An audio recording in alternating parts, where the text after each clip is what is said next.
नमस्कार शेतकरी बांधवांनो, तुमच्यासाठी आताची महत्वाची बातमी। मुख्यमंत्री देवेंद्र फडणवीस यापूर्वी अनेकदा सांगितलं होतं की मुख्यमंत्री ज्या योग्य वेळेची वाट पाहत होते ती योग्य वेळ आता आली आहे।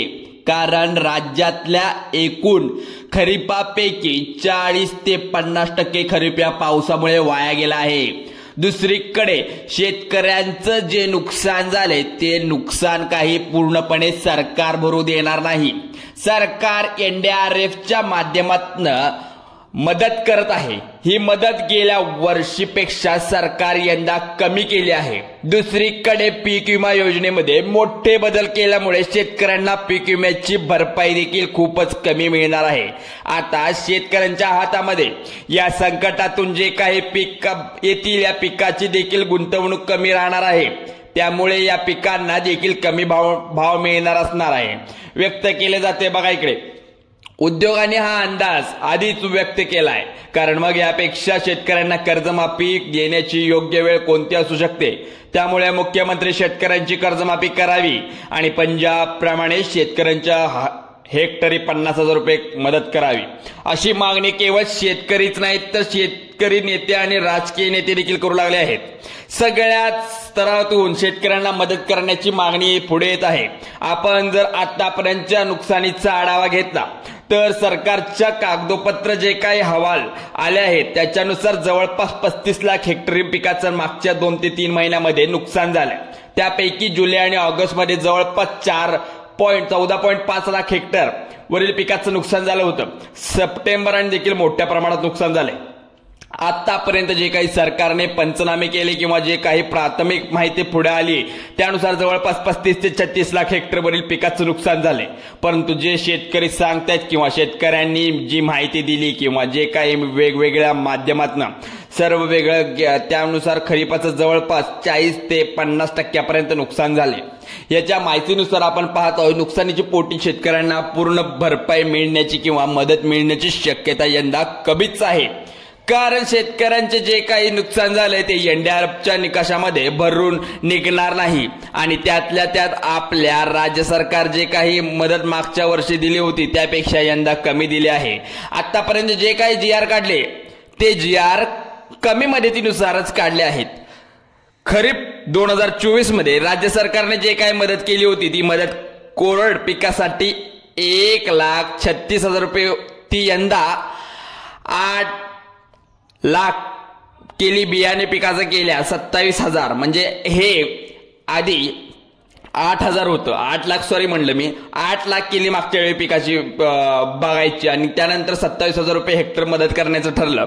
यंदा 17,000 रुपये केले फळबागांना। गेल्या वर्षी 36,000 रुपये हेक्टर केली। यंदा 22,500 रुपये केली हेक्टरी मर्यादा। म्हणजे एखाद्या शेतकऱ्याचं किती जरी नुकसान झालं तरी यंदाची हेक्टरी मर्यादा 2 हेक्टर आहे। गेल्या वर्षी 3 हेक्टर होती। म्हणजे एक तर राज्य सरकारने या संकटाच्या काळामध्ये अशीच मदत कमी केली आहे मग शेतकऱ्यांचं पूर्ण नुकसान भरून कसं निघणार आहे। जर तुम्ही हेक्टरी 8,000 रुपये मदत करत असाल तर हेक्टरामध्ये शेतकऱ्यांना जे काही निर्विष्ट अनुदान दिलं जातं त्याच तरी खरं भरून निघेल का असा प्रश्न शेतकरी उपस्थित करतायत। मग तर खर्चाचं काय। हेक्टरी शेतकऱ्यांना जवळपास 25 ते 30,000 रुपयापर्यंत खर्च येत असतो। तेवढाच खर्च सरकार भरून देणार का। तसंच जे काही पिकाचं उत्पादन होतंय त्या पिकाचा देखील सरकारने खर्च भरून द्यावा अशी मागणी केली जात आहे। आता राज्य सरकारकडे किंवा केंद्र सरकारकडे शेतकऱ्याचे सगळे आकडेवर आहे। शेतकऱ्याकडे पीक विमा किती आणि शेतकरी किती पिकाला लागतो, कोणत्या पिकाचे किती उत्पादन करू शकतात, त्यानंतर एक नेमकं कोणत्या क्षेत्रामध्ये किती पाऊस पडला आहे याची आकडेवारी हवामान विभागाकडे उपलब्ध आहे। कोणत्या भागात अतिवृष्टी झाली, कोणत्या भागात पूर आला आणि याची माहिती महसूल विभागाकडून सरकारला मिळतच असते। म्हणजेच जर समजा शेतकऱ्यांना मदत करायची असेल तर राज्य सरकार हे एका रात्रीमधून करू शकत नाही। कारण सगळ्या आकडेवारी सरकारने उपलब्ध करून दिलेली आहे। दुसरा भाग जो म्हणजे आहे पीक विम्याचा सरासरी यंदा नवीन सुधारित पीक विमा योजना लागू केली म्हणजे त्यामध्ये बदल झाला आहे। आताच्या संकटामध्ये पीक विमा नुकसान झालंय, पण नुकसानीची पोटी ज्या ट्रिगर मधून शेतकऱ्यांना भरपाई मिळत होती ते ट्रिगर यंदा योजनेमध्ये लागूच नाही आहेत. म्हणजेच आपल्या सगळ्यांना माहित होतं 2024 मध्ये जेव्हा असा ऑगस्ट आणि सप्टेंबर मध्ये पाऊस पडतो तेव्हा शेतकऱ्यांच्या स्थानिक नैसर्गिक आपत्ती हंगामातील प्रतिकूल परिस्थिती या 2 ट्रिगर मधून भरपाई मिळाली होती. त्यानंतर ज्या भागामध्ये पिकाची काढणी झाली होती आणि पीक नुकसान झालं त्यासाठी काढणी पश्चात नुकसान भरपाई मिळाली होती. परंतु यंदा हे 3 ट्रिगर नाही आहेत.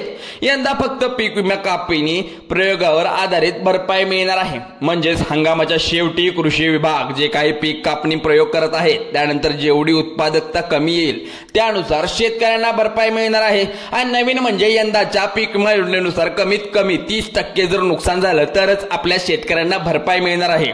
बघा हा 30% जर नुकसान झालं तर इथं शेतकऱ्याला मिळणार आहे नुकसान, म्हणजेच भरपाई पात्र ठरणार आहे. 30%चा जोखीम स्तर हा जो ठरलेला आहे उंबरठा उत्पादनासाठी. आता हे 2 विषय. आता तिसरा महत्वाचा विषय म्हणजे आपल्या पिकाचं गुंतवणुकीचा आता वेगवेगळ्या उद्योगामध्ये सध्या चर्चा चालू झालाय. यंदा आपलं जे काही खरीपातलं पीक आहे तर किती हातात येणार आहे आणि दुसरं म्हणजे पिकाचं नुकसान नेमकं गुणवत्तानुसार किती झालं आहे. त्यामुळे महाराष्ट्राविषयी देखील चर्चा चालू झाली आहे. आपण जे काही खरीपातलं महत्वाचं पीक आहे सोयाबीन, यंदा असुरे सोयाबीन लागवड राज्यामध्ये गेल्या वर्षापासून काही कमी झाली आहे, परंतु तरी देखील महत्वाचं पीक सोयाबीनचं आहे. परंतु सोयाबीनला सगळ्याच भागामध्ये फटका बसतोय. सोयाबीन पिकाचं 25-30% दरम्यान नुकसान झालंय आता प्राथमिक अंदाजामध्ये सांगितलं जात आहे.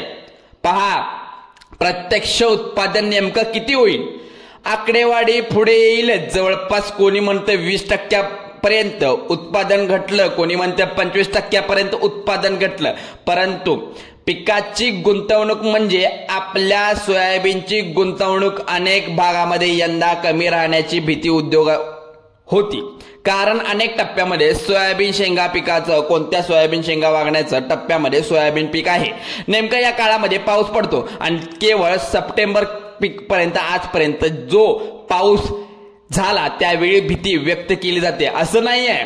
तर ऑक्टोबर महिन्यात देखील जेव्हा परतीचा पाऊस पडतो तेव्हा देखील हा भागामध्ये सोयाबीन पिकाचं काढणीचा टप्प्यात थोडा पाऊस पडतो. पावसाचा दणका बसला की फटका बसला की सोयाबीन गुंतवणूक कमी होत असते, कारण की सोयाबीन नाश होतं.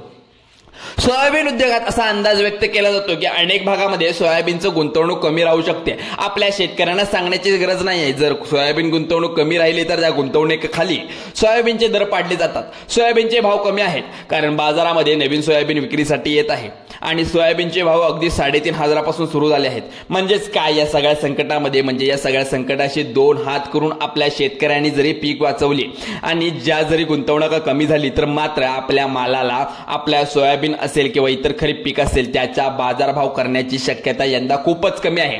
आणि विशेष म्हणजे सरकार जे काही हमी भाव खरेदी करत असणार सरकार हमी भाव खरेदी करणार नाही, कारण सरकारला देखील चांगल्या गुंतवणुकीचा त्या लागणार आहे. कारण त्यामुळे हा आपल्या शेतकऱ्यांना कमी दरामध्ये व्यापाऱ्यांना द्यावं लागू शकतो. म्हणजेच 1 एकर तर उत्पादन होणार आहे त्याचा वेगळा फटका बसणार आहे. पण दुसरं म्हणजे जे काही गुंतवणूक कमी होत आहे गुंतवणुकीमुळे जे काही दर कमी होणार आहे तो एक वेगळा फटका आहे.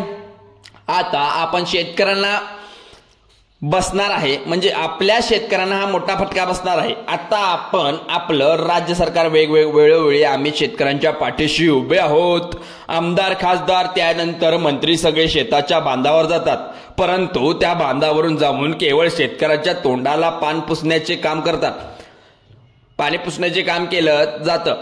त्यावेळी आम्ही अशी मदत करू, आम्ही तशी मदत करू, आम्ही सरकारने हे मागून करून आम्ही सरकारने ती मागणी करू. आता विरोधकाचं काम आहे शेतकऱ्याचा प्रश्न पुढे मांडणं, परंतु सत्ताधारी पक्षातले जे कोण आमदार खासदार मंत्री आहेत त्यांनी शेतकऱ्यांना जास्तीत जास्त मदत कशी देता येईल याकडे मुख्यमंत्र्यांनी केंद्राकडे मागणी करणं गरजेचं आहे. आता मुख्यमंत्र्यांनी अनेकदा सांगितलं होतं की शेतकऱ्यांची कर्जमाफी आणि योग्य वेळी करून, कारण संकटाच्या काळामध्ये आता जर खरीपाचं काही हाती आलं नाही तर पुढे रब्बीच्या पेरणीचं काय करायचं. दिवाळी सारखा सण आणि त्या दिवाळीच्या सणामध्ये शेतकऱ्यांनी काय करायचं हा देखील महत्वाचा प्रश्न आहे.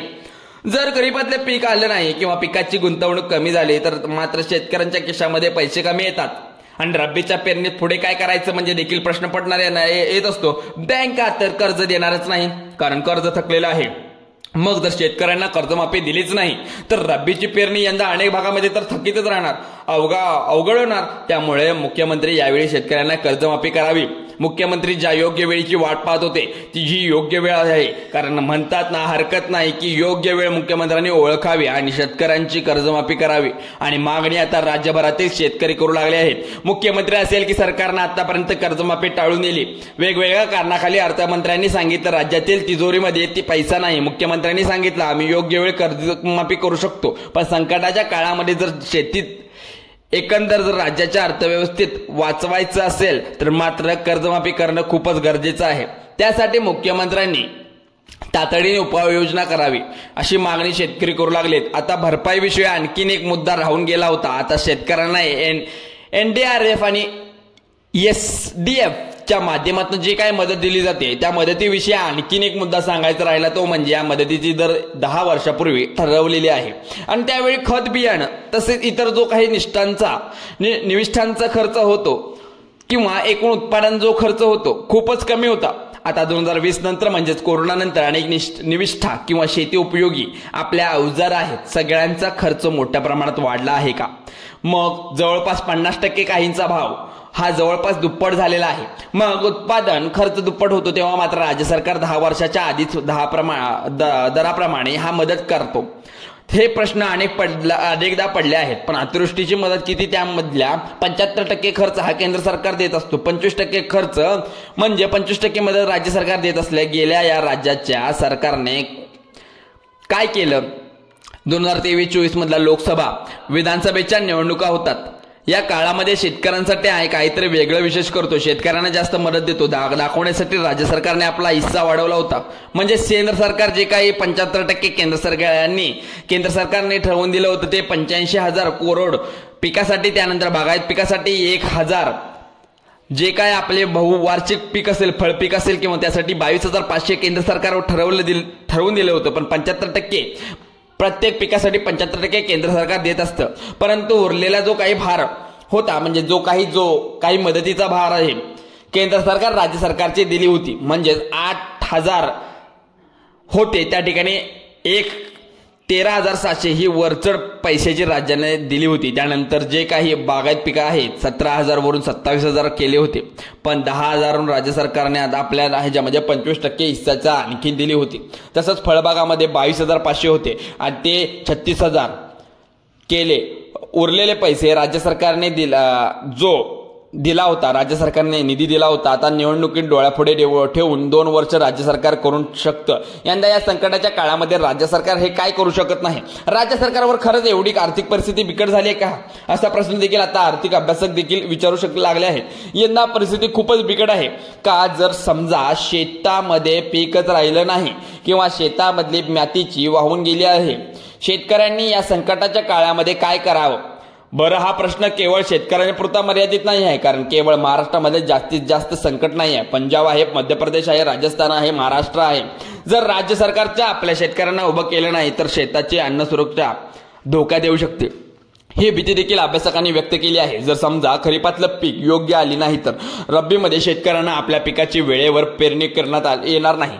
शेतकऱ्यांच्या आर्थिक अडचणी वाढू शकतात, फटका बसू शकतो, उत्पादन देखील बसू शकतो. म्हणजेच काय, शेतात देशातल्या सगळ्या धान्य कडधान्य असेल, तेलबिया असतील, उत्पादन देखील कमी होऊ शकतं आणि दरही वाढू शकतात. भीती अभ्यासकांनी अर्थतज्ञ आतापासून व्यक्त करत आहेत. जर समजा यातून शेतकऱ्यांना सावरायचं असेल तर एक तर केंद्र सरकारने पुढे यावं, राज्य सरकारने आपल्या शेतांना योग्य मदत देण्यासाठी केंद्राकडे योग्य मागणी करणे गरजेचं आहे. जर समजा शेतकऱ्यांना उभं केलं नाही तर अन्न सुरक्षा धोक्यात येईल आणि नेहमीप्रमाणे आपल्या सरकारला आयातीवर अवलंबून राहावं लागेल. आता या परिस्थितीमध्ये शेतकरी असेल, अभ्यासक असतील, अर्थतज्ञ असतील, यावेळी याची भीती व्यक्त केली जाते. भीती अगदी योग्य रास्त आहे. अनेक शेतकऱ्यांनी नेत्यांनी मागणी केली की राज्य सरकारने पहिल्यांदा कर्जमाफी जाहीर करावी, हेक्टरी 50,000 रुपये मदत द्यावी. याविषयी तुम्हाला काय वाटतं? सरकारने तात्काळ पातळीवरती हे निर्णय आवश्यक आहे? आम्हाला कमेंट बॉक्समध्ये नक्की कळवा. तर सायंकाळी 8 वाजता संध्याकाळी 8 वाजता मार्केट आहे, त्यामध्ये आपण बघू शकता. बाजारभाव पण आहे आपल्या इथे, ते पण मी सांगणार आहे आजच्या व्हिडिओमध्ये, संध्याकाळी सांगू शकतो. बघा आणि हा व्हिडिओ आवडल्यास लाईक करा, शेअर करा आणि तुमच्या मित्रपरिवाराने पाठवा. आणि नवीन असाल चॅनलवर आत्ता सबस्क्राईब करा आणि बेल आयकॉनला प्रेस करा. चला तर जय हिंद जय महाराष्ट्र.